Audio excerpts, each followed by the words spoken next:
Since so many child stars failed to transition into adult roles, let's take a moment to celebrate those who made it successfully, even if some of us forgot about their beginnings.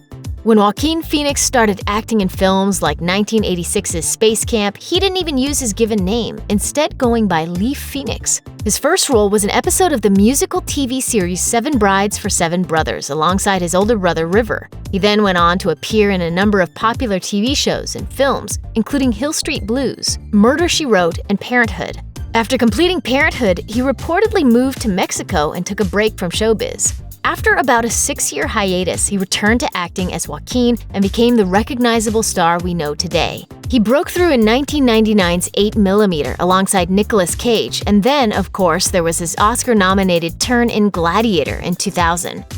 You probably recall Hayden Panettiere's role as Claire Bennett on Heroes, but there's a good chance you also saw her before that. You just may not have put the pieces together because she was so young when her career launched. Panettiere starred on the soap operas One Life to Live and Guiding Light from the age of 5 until she was about 10. Then she landed her most recognizable childhood role as Cheryl Yost, the spunky daughter of a high school football coach in 2000's Remember the Titans. Despite that scene-stealing performance, she didn't land many high-profile roles between Titans and Heroes, aside from a small recurring gig on Malcolm in the Middle. She may have suffered through some growing pains in Hollywood, but the star of Nashville definitely figured it out eventually. You're probably very familiar with Jason Bateman's more recent work. Since Arrested Development's 2003 debut, he's been a bright light in the industry, but his journey in Hollywood began long before that. Back in 1982, Bateman played James Cooper Ingalls on Little House on the Prairie.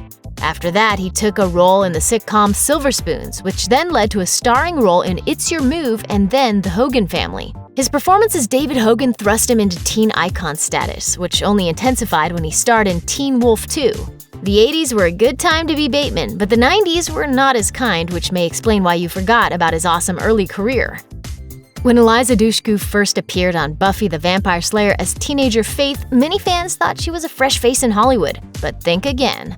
Dushku got her career rolling by playing the precocious Alice Bloom in That Night in 1992. The next year, she starred alongside another child star, Leonardo DiCaprio, in This Boy's Life.